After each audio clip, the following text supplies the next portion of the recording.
Well, good afternoon, everybody. It's a sunny afternoon here in Sydney. Welcome to P2P Live, the employment and jobs market update from People to People. My name is Mark Smith. I'm Group Managing Director of People to People in Australia and Frog Recruitment in New Zealand. Yeah, it's a sunny day here today, but the weather this week, even with the lockdowns, probably the lockdown was a good thing given the wild weather we had earlier in the week. And the surf, I just thought was amazing. There was a picture from Bronte. This is a shout out to Daily Telegraph. This is where this picture credits, I suppose. But there was some amazing video of the surf rolling up against the cliffs off Sydney, off the heads of Sydney. There was some big waves. Anyway, that was the week that was. I'm also wearing a purple shirt today for Wear It Purple Day. There for the LGBTI youth of Australia. If you're not aware of it, jump onto there. I'll make sure that Jacob puts a link in the comments there as well. Now, what you can't see is that normally I'd wear a suit and tie, so that sounds very honourable to be for a cause wearing a purple shirt. But the reality is I've just, if you could see that the fact that I hadn't ironed this shirt, really, it's absolutely diabolical. It's a linen diabolical. Anyway, what we'll do today is we'll go through our regular numbers section. Today we'll actually deep dive into the advertising response, the number of people viewing ads, and the number of ads for particular classifications or job families such as accounting, etc. So that'll be quite interesting for everybody. Then we'll have a quick chat to Aidan Boast from our Sydney temporary team. He is undertaking a Ask a Recruiter project. So he's going to tell us about that and also give us an update of what's happening in the Sydney temporary and contract market during the lockdown. Then we'll be crossing the ditch. We'll be going over to have a chat to Remy, the People-to-People marketing manager, as we launch for the first time in Australia, Oz Top Dog.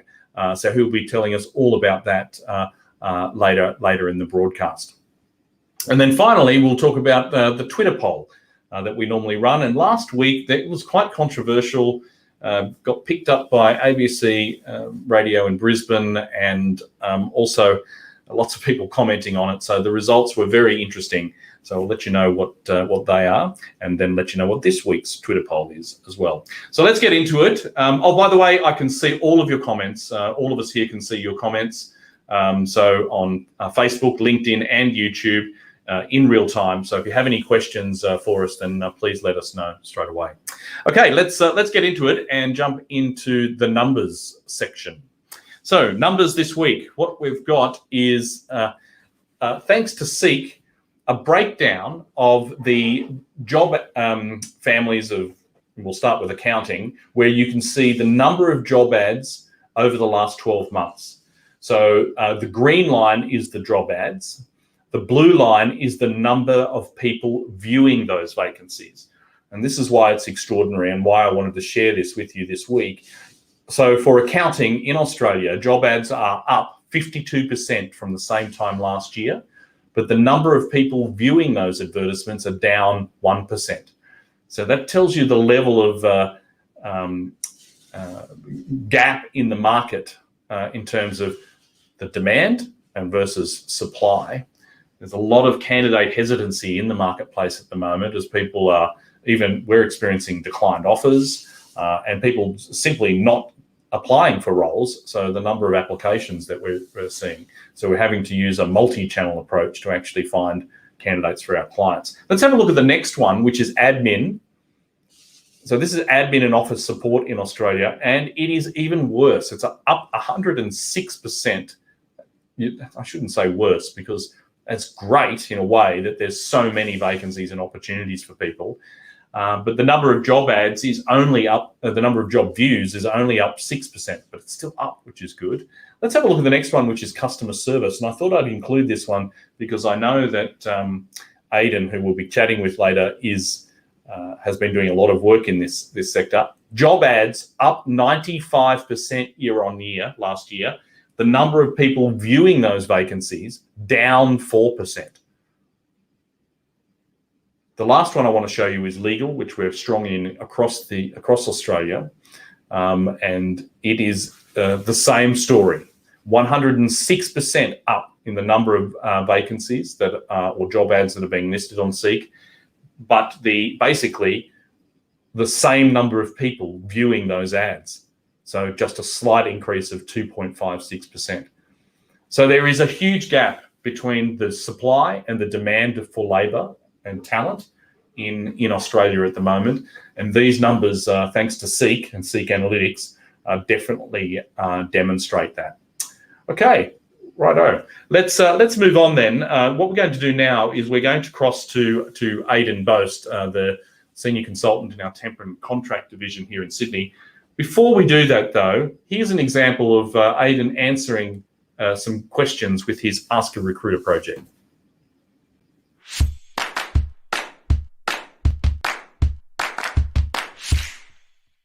Hi everyone, and welcome back to Ask a Recruiter. We're on our third question now, and last week we had Remy who asked, how has COVID impacted the way you approach recruitment? Thanks so much for that question, Remy.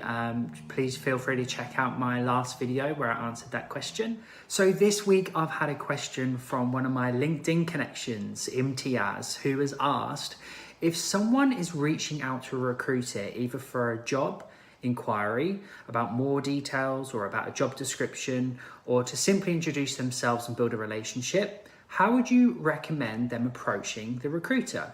That's a really good question, Imtiaz, and the answer is really simple. Pick up the phone and call. There's lots of social media platforms and channels, and there's lots of emails recruiters get and can sometimes get lost in their inbox. So I would suggest to just go old school, stand out by picking up the phone and calling the recruiter. You can follow up with an email, or you can make another call if you don't connect with them in a day's or couple of days' time. But that call could really make you stand out from the applications, from the crowd, and you can build that relationship really well. So thanks again, Imtiaz, for your question. Short answer is pick up the phone, and you can see my contact details below. Thanks again for the questions. Keep them coming in. I'm really enjoying this series of Ask a Recruiter at the moment, and I hope that is going to give you guys some insights to recruitment world. So if you have any questions, feel free to shoot through anything, and I'll be answering on a weekly basis. See you next time.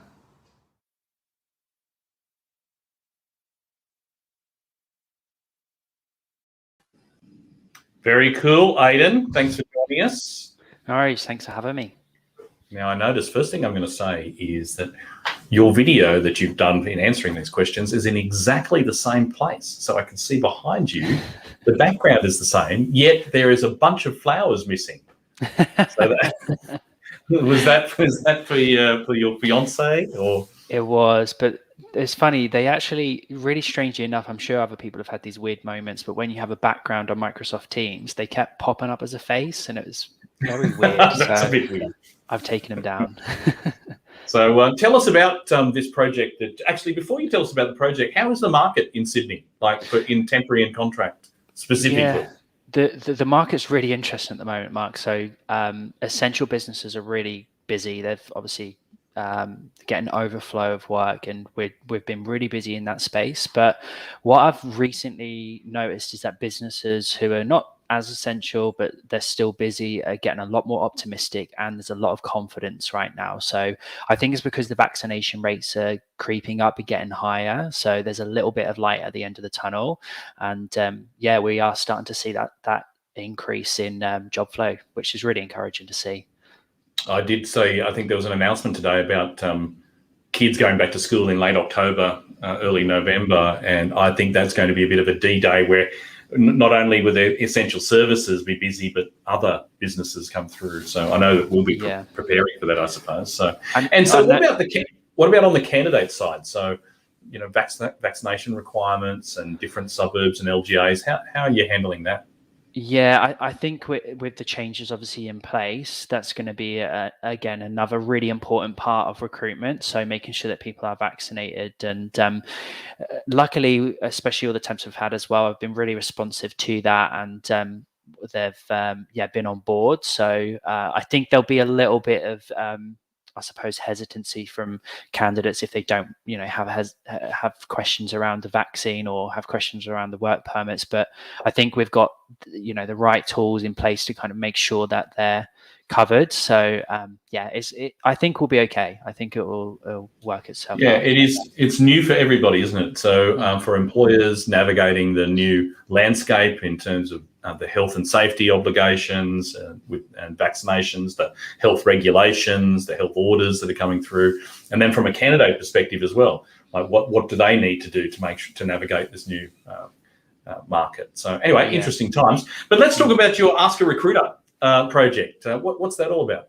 Yeah, so I've always had quite a few questions around what does your day-to-day look like? And I think people assume as well we just literally get jobs and fill jobs, but there's a lot more to it, and there's a lot more responsibilities to that. And I think it's good for us to be really open and be honest with what kind of issues we face and what is the best recommendation for candidates and clients. So I thought the answers kind of shout at me right in the face there, and I thought it'd be great for us to do a video to ask, what do you want to know? What kind of questions do you have for us? And we can debunk any myths or assumptions and just speak clear facts of how our lives look like. And the response has been really good so far, and I've been doing them weekly. So wanted to mention as well, if you do have any questions or you want to find out anything about how the life of a recruiter looks like, please feel free to reach out to me on LinkedIn or any of my contact details, which will be below later on. We've just, it's maybe not related so much to a recruiter or life of a recruiter, but Lisa on Facebook says, Aidan, for new job vacancies, do employers offer working from home as a standard option now? Yeah, I'd say most of them do. It'll be interesting to see once the restrictions do lift and see how that affects people working from home. But at the moment, everyone's pretty much working from home unless it's absolutely essential. And then the general trend has been clients have had that flexibility to let candidates work 2-3 days a week at home and then in the office. But then again, that's when the restrictions do lift. Yeah. Do you think that'll, like, once we are COVID normal, do you think there would be as much flexibility? I think so. I really do think so. When we were starting to go back to normal last year, there was a lot more flexibility, and there was a huge shift in that flexibility piece there. So yeah, I do. I think most of them will start to have that flexibility to work from home. Well, if it's so talent short, I mean, given the numbers that we've seen in terms of the number of vacancies, number of ads, and the fact that people are not responding, you'd have to be flexible. Like, to get the best talent, you've got to be flexible these days. So absolutely. Good. All right. If there's if somebody does have a question and they want to get involved, or just they want to have a chat to you about the market, how would they get in touch with you?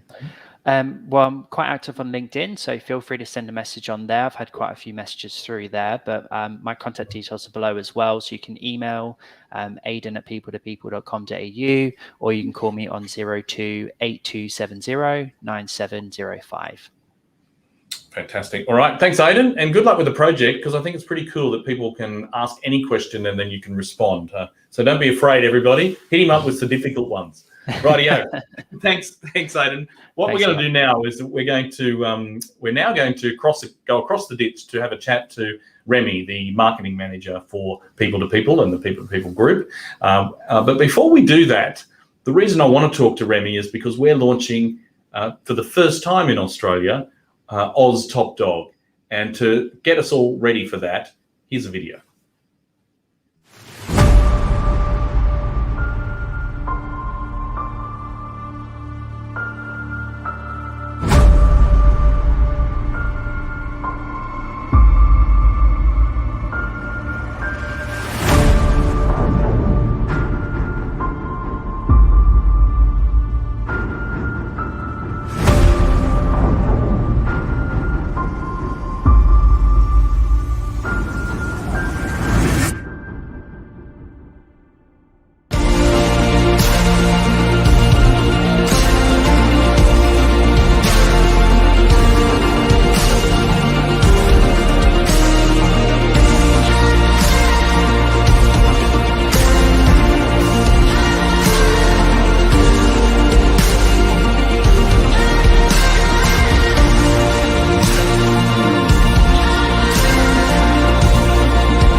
Great job on that video, Remy. Hey, It's Mark. good, isn't it? Well, you're going to tell me it's good, aren't you? Regardless, as the marketing manager, you're going to say, "Yeah, that's a great video, Mark." So, welcome to P2P Live. So, from all the way across the ditch, how is it in Auckland actually? With the lockdowns, you guys are in lockdown as well.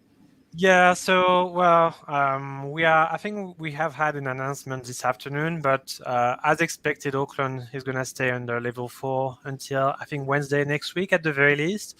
Yeah, I would say it doesn't seem like we are going to be we're pretty much going to be in the same situation in Sydney at least until we slowly get the cases down. So hopefully soon, but yeah, we shall see.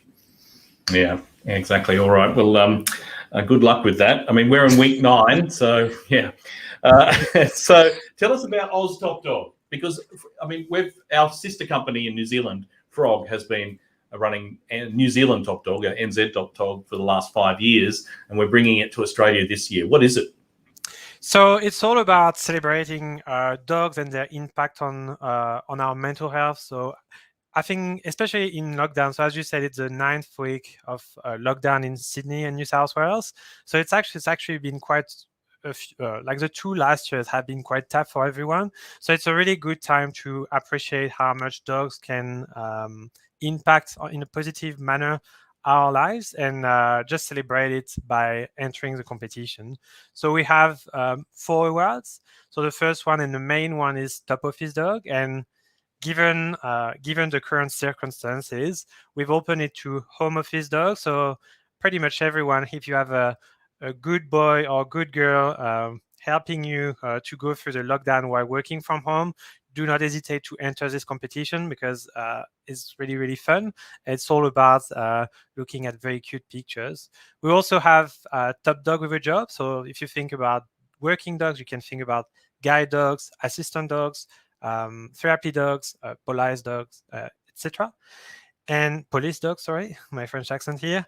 And yeah, this year we are launching a new award, which is the Australian Top Dog Friendly Workplace. So I'm really, really excited about this award actually, and I'm really, really keen to see as many entries as possible for dog friendly workplaces. Yeah, great. We've already had a comment on Facebook here. Kirsten says it's a definite feel-good campaign. Pets are great support for many people, especially in lockdown. I encourage everybody to join in. Yeah, for sure. We've got to get as many entries in as possible. I think in the future we might even have this competition between New Zealand and Oz Top Dog, but let's just see how we go this year. And so, tell us about the history and like the winners last year. So obviously, because it's the first time in Australia, we don't have any winners yet. But in New Zealand last year, we had so the first one and the main one was our Top Office dog, Jagger. So Jagger was a rescue dog, and who was helping his foster brothers, so foster dogs, to kind of like go through what had like quite a few challenges they had in their past life. It has been really, really amazing, and his owner Amanda is in charge of a charity that is just helping rehoming dogs. So it was just a really, really strong winner. We also had Ren, who was a mobility dog and who was helping Claudia, who had some physical health issues, and it was quite really, really interesting, I think, and very heartwarming, because as Claudia said, so we have more than one video. We'll be publishing them throughout the competition, but you will see the one from each past winners. And yeah, with Claudia was talking about the fact that not only Ren is an amazing mobility dog, but he's also her best friend, really helping her when with all the difficulties and the challenges she is going through on her daily life. And finally, we had the Top Dog People's Choice last year, and Mino. And Mino was probably just my favorite. It was just like a very, very cute and very small, fluffy dog. And yeah, it was just really, really cute. And Mino managed to gather more than 1,200 votes across Australia. And New Zealand it was. Across New Zealand. So yeah, it was really, really cool to see this. Oh, there's Jess from our Melbourne office saying, looking forward to seeing our clients' top dogs 100%. It'll be so cool to see how how our clients are assisted by their furry friends for sure. So if somebody wants to enter, how would they do that? So if they want to enter, they can go to oztopdog.com.au. They can also, if they don't find a link, they can also contact me on LinkedIn, but I would definitely just click on the link right below and just go to oztopdog.com.au, and they will see a little button with a where they can just fill the form, post a picture on Instagram, and then they will be good to go, and they'll be able to enjoy all the doggy pictures I will be publishing in the next month or so. Yeah, great. So oztopdog.com.au. You can also go to the People2People website. You can see it there. Yes. There's some instructions and a tab at the top there if you'd like to learn more. Great, fantastic. All right. Well, thank you very much for joining us. I'm very excited about this and bringing it to Australia for the first time. Thanks, Remy, for joining us this afternoon from across the ditch in Auckland. So we're getting to the end. So what I want to share with you now, which is what I thought was, I knew it was going to be a bit of a doozy, but it turned out to be very popular, controversial, and that's the poll from last week, which was for Twitter poll from last week, which was, should job seekers include their vaccination status on their resumes? And interestingly, 55% of Australians, we had 731 Twitter using Australians say that yes, they should, and 44% say, or 45% say no. Interestingly, we ran the same poll in New Zealand and it was reverse. It was 55 saying no and 45 saying yes. And we did a snap poll because the ABC in Brisbane wanted to pick this up, so we did a snap poll of people that we'd interviewed over the last couple of years in Queensland. It's about 5,000 people we sent an email to. About 500 people voted. 68% in Queensland said no, you should not include your vaccination status on the resume. So it's very interesting. We'll be following this up with a series of different polls that we've run. For example, I know that we had one result which was 60% of Australians would prefer to work for a company that did have a vaccination policy. So it's very interesting, quite controversial. We'll keep tabs on that and keep informing you about it as well. So next week, we're going at something completely different. We're not going to talk about COVID. We're going to talk about dogs, shall we? How many dogs would you allow in your office? 1, 2, 3, we're actually a pack, or no, none at all. We're not having any dogs in our office.